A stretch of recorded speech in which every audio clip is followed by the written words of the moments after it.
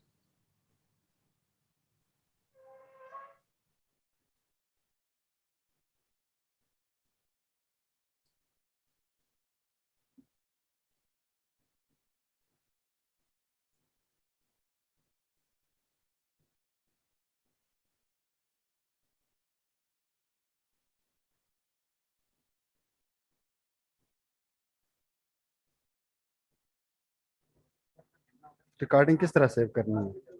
Save کس طرح کرنی ہے؟